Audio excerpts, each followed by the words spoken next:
JBS presents the Hampton Synagogue's Author Discussion Series with Rabbi Avraham Bronstein. My name is Glenn Dorskin. Welcome to the Hampton Synagogue.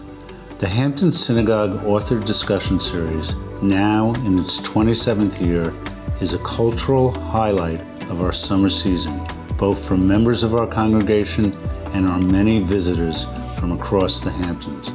I am proud to serve as series chair, and it is my great pleasure to share our past season with you, our global congregation, in celebration of Jewish Book Month.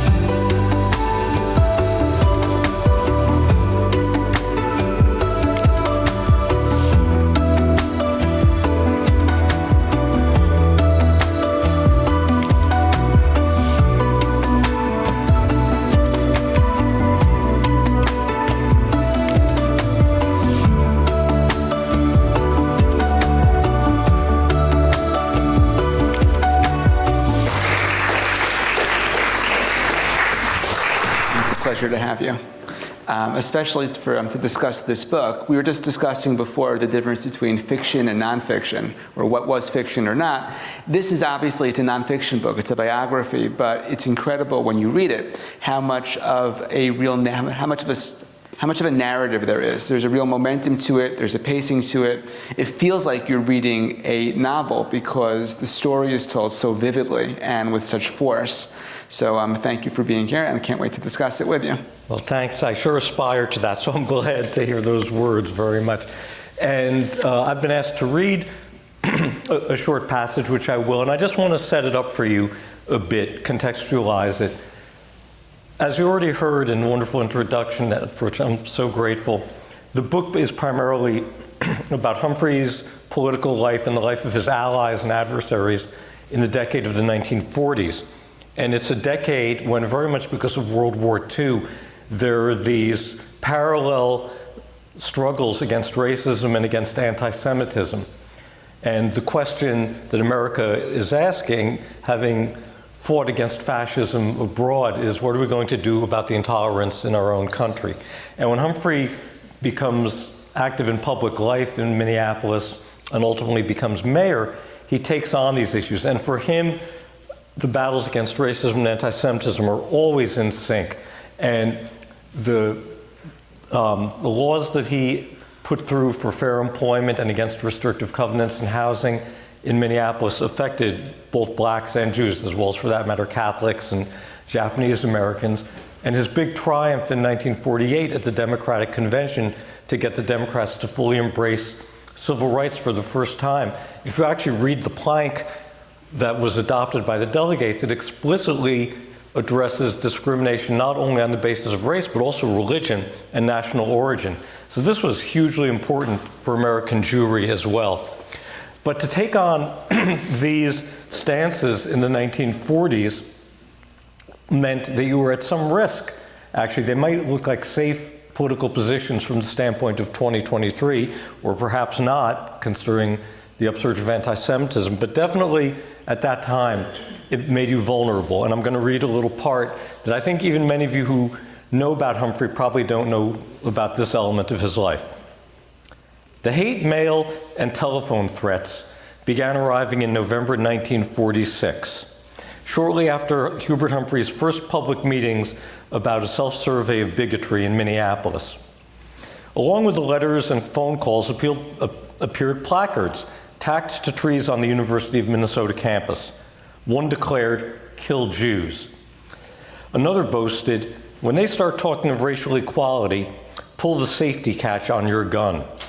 Hail to Minneapolis, capital of anti-Semitism." The posters bore the Sieg rune insignia, a hybrid of lightning bolt and the uppercase letter S, which Adolf Hitler has used as the symbol of his Schutzstaffel paramilitary, the SS. The letters came on the stationery from a group called the Democratic Nationalist Party, which stipulated the United States was founded of, by, and for the people of European Caucasian descent only.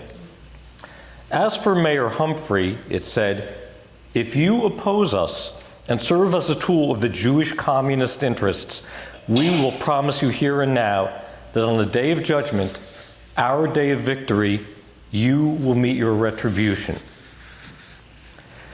On the evening of Thursday, February 6th, Humphrey was ending a typically hectic day of his mayoralty. He attended a meeting of the Charter Commission.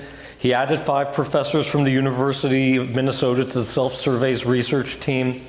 He split the evening between an American Federation of Labor dinner at the Radisson Hotel honoring local teachers and a banquet at the Municipal Auditorium for the start of Boy Scout Anniversary Week. As midnight neared, Humphrey rode toward his home with several aldermen in a police car piloted by his regular driver, Officer Vern Bartholomew, who was packing a .38. Normally, Bartholomew walked Humphrey to the front door, just to ensure that the mayor got inside safely. But it was miserable outdoors, even by Minneapolis standards. Below zero, a furious northwest wind, imminent snow. And Humphrey told Bartholomew to stay at the wheel and take the other passengers to their homes. Oddly, the nearest streetlight to Humphrey's house was out. The moon, more than half full, was blotted out by storm clouds, and the only available light seeped from a glass panel in the front door. Humphrey hunched over the lock and squinted at the keyhole, chilled fingers trying to guide the key. Hearing him at the door, his wife Muriel opened it from the inside. Then, either from a stand of shrubbery or the side yard, a bullet whizzed past, followed by 2 more, clinking into the siding as they struck wide of their target. Humphrey ducked into the entry hall, blurting out, "Why would anyone shoot me?" Then he and Muriel tried to piece together the sequence of events. Humphrey rummaged through the bushes looking for the spent shells. Muriel recalled having heard the gunshots and assuming the sound was a car backfiring. And there was one more thing. Just before the noise, the family's pet dog Tippy had barked at something. It seemed possible in retrospect that the canine alarm had rattled the would-be assassin just enough to make him miss. Now, Humphrey manages, in a way that's impossible now, to keep word of the assassination out of the newspapers for 6 weeks. But finally, on March 18th, news broke of the assassination attempt, with the Minneapolis Tribune running the banner headline, "3 shots fired at Humphrey." Even then, Humphrey refused to confirm the attack on the record. The article attributed the details, all of them factually accurate, to a, quote, informant. Whatever public sympathy for Humphrey the story may have stimulated, it also compelled his unknown assailant to describe his crime through disinformation. The day after the Tribune article, a letter reached Humphrey at City Hall.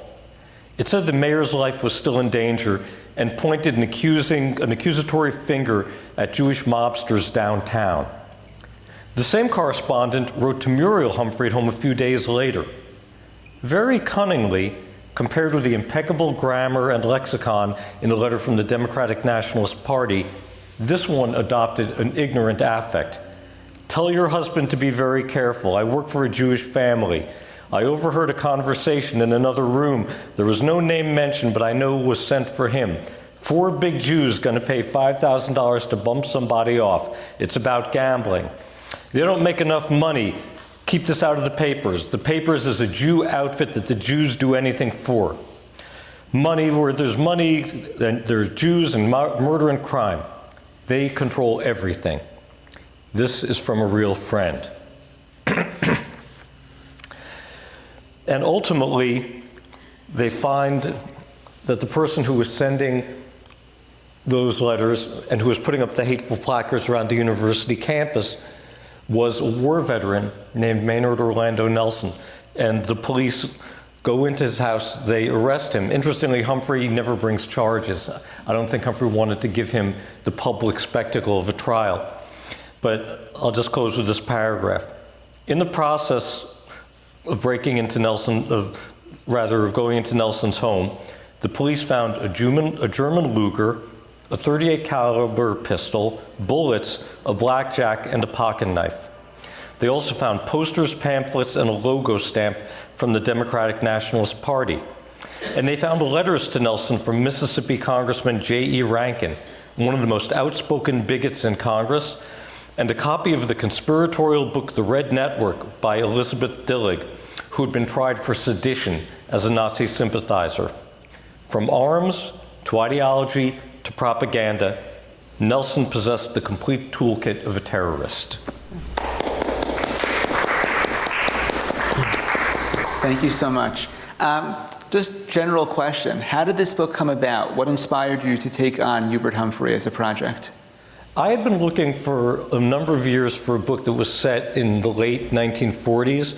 I felt like there was this gap between a lot of books that involved World War II, and then in terms of civil rights, a lot of books that began with the mid-1950s with Brown versus Board of Ed, and Rosa Parks and Dr. King and the Montgomery bus boycott. But there seemed to be this gap in between, and I couldn't find the right topic. I was always looking with part of my brain. And to be perfectly honest, a good friend of mine, a historian named Julian Zelizer, had a book come out in early 2015 about how Lyndon Johnson pushed through the Great Society legislation in the mid-60s. And my wife and I went to the book launch, and my wife had lived in Minnesota for about 25 years during her first marriage, and being a good former Minnesotan, asked Julian, well, what about Hubert Humphrey? And in the course of answering the question, Julian mentioned Humphrey's Bright Sunshine speech at the 1948 convention, and what an overlooked landmark in civil rights history it was. And I knew about that speech, but something about Julian saying it just made the proverbial light bulb go off. And so the next morning I did two things. I emailed Julian to make sure he wasn't planning on doing the book, which he wasn't, and I went on Amazon to make sure there was no similar book already out there. And then there was full speed ahead 8.5 years ago. So then you partially answered the next question, which was how long did the project take? It took 8.5 years. 8.5 years. How do you go about researching the early life of somebody with such a large public profile later on in his life? Well, fortunately, Hubert Humphrey was a real pack rat, and he saved so many things. And either late in his life or after his death, the body of his public papers, and most interestingly, his personal and family papers, were given to the State Historical Society in Minnesota, which did this incredible job of organizing them.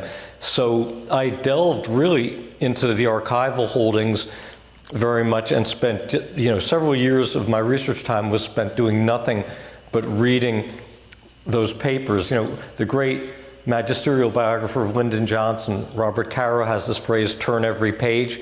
I cannot claim that I turned every page, but I turned a lot of pages. And that was the beginning of my research, was to really get to know Humphrey. And particularly if you are talking about the early life, there are amazing letters involving him and his father, him and his younger sister, he and his girlfriend, who will become his wife, Muriel.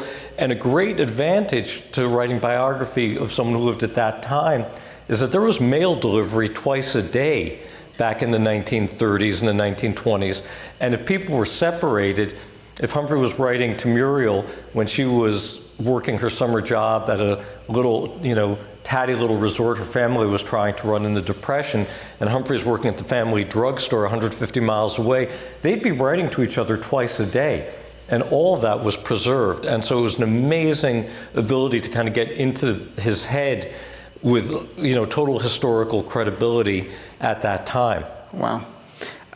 Did you have a certain sense of who Hubert Humphrey was before you started this project? And over the course of doing 8.5 years of research and writing, did that perspective change? Great question, and it changed a lot. I'm almost 68, so my memories of Hubert Humphrey are primarily from the period of his political career when his star really fell.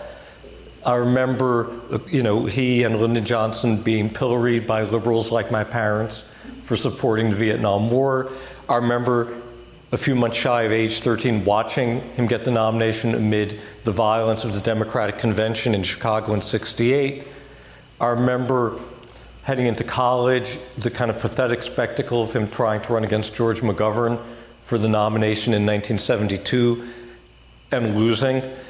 And that's a lot of the collective memory of Humphrey that has lasted these decades. And it's not that it's wrong, but it's so incomplete. And I think I was more intrigued than I was actually knowledgeable about this earlier part of his life. But A good friend of mine, a fellow prof at Columbia, Michael Shapiro, always says that a book has to be driven by a question. And the question that this book was driven by is, why does this very white guy from this very white Christian place care so much about Jews and blacks? And that was really the question I said often in search of an answer to, or answers to. And in trying to come up with the answers, that's where not only my knowledge of Humphrey's earlier life and earlier career was expanded, but my admiration for him just grew tremendously when I saw, how idealistic, but also very smartly pragmatic he was. How many risks, including with his own life, he was willing to take. How empathetic he was. I know we'll talk about some of this later, but there's a whole part of his encounters with German Jewish refugees and with Holocaust survivors that's incredible. And that just really speaks to, to his soul and to his kishkas. So all of that was information that I built up gradually, again, over those 8.5 years. Right. So you had mentioned earlier, just the reading that you did was a particular incident in his life, this assassination attempt that took place when he was still the mayor of Minnesota, before anybody had really heard of him on the national scale. Was there any other, or maybe a few other, really either incidents or character traits or things about him and his context that really took you aback, that really forced you to change your perspective on him over the course of writing? Well, one of the biggest surprises to me was to find out that the year that really altered his life and made him the person we came to know was one year he spent in, of all places, Baton Rouge, Louisiana, going to get a master's degree at Louisiana State. And Humphrey goes there in the fall or late summer of 1939. He's lived his entire life either in Minnesota or South Dakota, and a couple of months in Denver going to pharmacy school prior to that. And his college career had been disrupted for 5 years because his family lost their home, lost their business, and he went back to South Dakota to try to help. So by the time he finished up even his bachelor's degree, he's already married with a baby on the way, and he's just trying to catch up and finally at age 27 graduate from college at the University of Minnesota. And the only reason he goes down to LSU is they offer him $400 to be a graduate assistant, and he and Muriel and their newborn Nancy, they need the $400 really badly. But what that year does, and it's overlooked in almost everything that's written about Humphrey, and even in his own memoir, he gives it very short shrift. But in that, he goes down there as someone who's a big Franklin Roosevelt supporter and a New Dealer, but he's had no particular orientation towards taking on issues of bigotry against Jews and blacks and others. He's been kind of actually oblivious to those issues up to that point. He goes down to Baton Rouge, and three things happen within that 1 year. Number one, he lives in a Jim Crow society for the first time. He sees what racism is like in action, what an American apartheid system consists of, and he's appalled by it. To cite one example, a black pedestrian who's just crossing the street too slowly for the satisfaction of a white motorist who just gets out of his car and starts reviling him with the N-word, just a complete humiliation and degradation. Those kind of things stay with Humphrey. The second thing, and it's not so surprising there'd be a big black community in Baton Rouge, but it is surprising that it's in Baton Rouge, of all places, where Humphrey makes Jewish friends for the first time. And one of his teammates on the debate team is a law student named Alvin Rubin, who will actually ultimately become a federal judge who will hand down some really important desegregation rulings in the 1960s and 70s. But Rubin is his buddy and his debate teammate, and Alvin Rubin has 5 uncles who are trapped in the Nazi-controlled part of Europe and talks to Humphrey about this. All of these uncles will ultimately be exterminated. And this at a time when America is still very isolationist, and even overtly pro-Nazi in many quarters. This is Humphrey's first really tactile, personalized understanding of what we'll come to know as the Shoah. And again, it really affects him for the rest of his life. And the last thing that happens at LSU is Humphrey takes a year-long seminar with an amazing professor named Rudolf Eberle. And Eberle is a 1/8 Jewish, anti-Nazi sociology professor from Germany who was tormented by seeing Germany within literally the space of 2 or 3 years go from being a democracy to a dictatorship. And he'd begun to do sociological fieldwork to try to answer this question of how could this possibly happen. And because that work was so controversial under the Hitler regime, and because he had to report his Jewish ancestry, he's stripped of his academic position, he's sent into exile, penniless, and with his family scrambling to find a job and a place to live, and he ends up with this job at LSU. And when he teaches this seminar, he does 3 things in it. Number 1, he talks about his field work, his scholarly work on how democracies become dictatorships.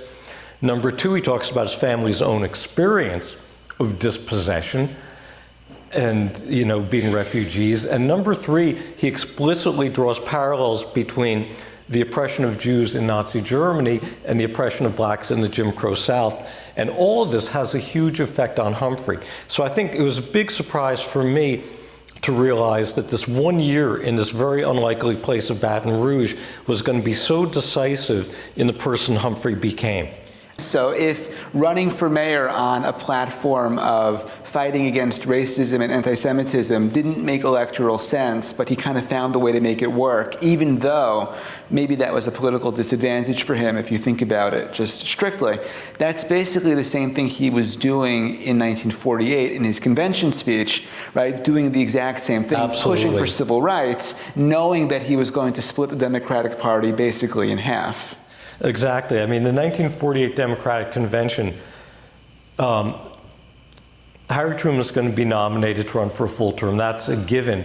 But the big battle that's looming is about civil rights. And with all due respect to Franklin Roosevelt for the New Deal, Roosevelt had made this devil's bargain with the Southern segregationist wing of the Democratic Party. He needed their votes on Election Day to get their electoral votes to win the White House.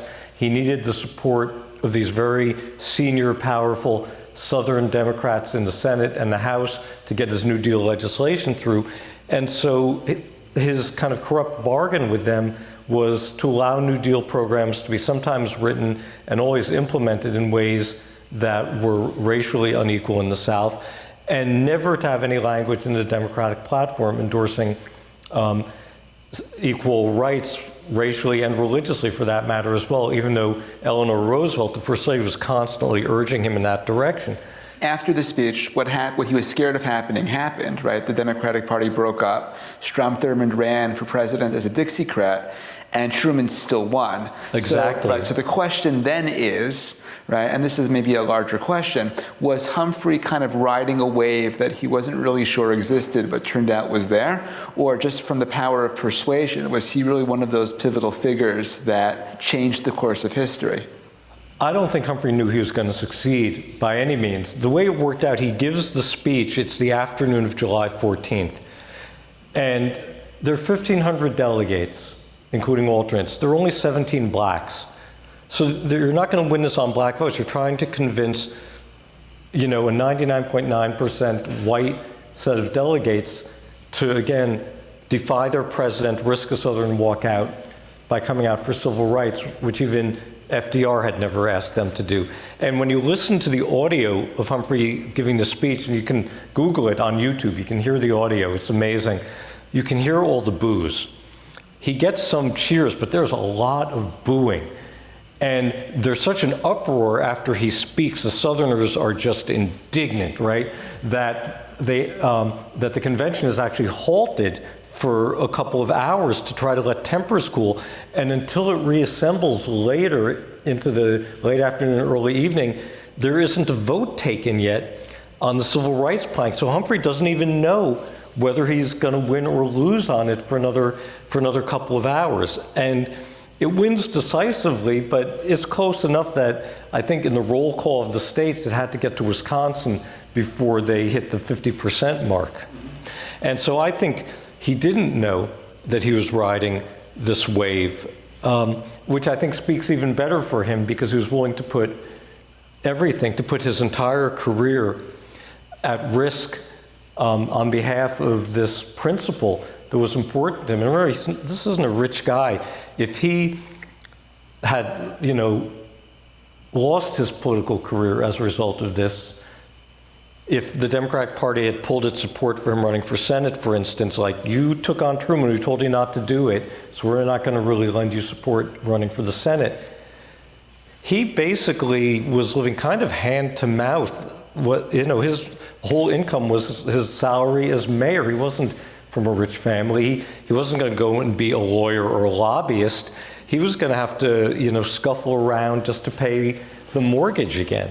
Do you think that there's a particular lesson or a particular resonance to Humphrey today in America in 2023 that makes his life and his example particularly relevant and important? I think there are a couple of real important lessons. Number one is Humphrey combined idealism with pragmatism. He had a real moral vision, and in fact, part of it was his religious faith, and he was extremely influenced by the social justice prophets of the Hebrew Bible. But the other part is he knew that you have to have practical political skills. He was a great coalition builder. He could figure out, what do you need to do to move public opinion to put pressure on lawmakers who are going to be timid and won't move forward boldly on legislation otherwise, unless they feel like their constituents are breathing down their neck. So he was very skillful at those things. He wasn't interested in loyalty tests from the people in his coalitions. He was interested in people who might disagree on a bunch of other issues, but could come together on whatever the issue is, whether it's a fair employment law or police reform or what have you. So I think that's one of his lessons. I think another important lesson is he didn't see sort of the traditional class-based, economics of New Deal liberalism being at odds with directly taking on forms of discrimination. What would now be called identity politics. He didn't see those as opposites. He saw them as things that had to be merged, and you had to work on both of those fronts simultaneously. And the other thing is that when I think about the battles he had against groups like the Silver Shirts and people like Gerald L.K. Smith and the Democratic Nationalist Party, William Bell Riley, he was fighting the same battle that's going on now, which is this battle of an inclusive, interfaith, multiracial form of democracy against forms of autocracy that, in his time as well as now, use terms like Christian nationalism, America Firstism, white supremacy. And what I say when I get this question, which I do sometimes, is that the fact that the battle has reemerged doesn't mean Humphrey failed, but it means that sometimes you have to refight this battle periodically, and victory isn't a permanent thing. Look, as Jewish people, how many of us thought we'd look at a massacre at Tree of Life? How many of us thought we were going to look at the Unite the Right rally? And yet here we are presented with it, and you can either say it's hopeless and fall into despair and paralysis, or you can say this is our time to take up that fight once again.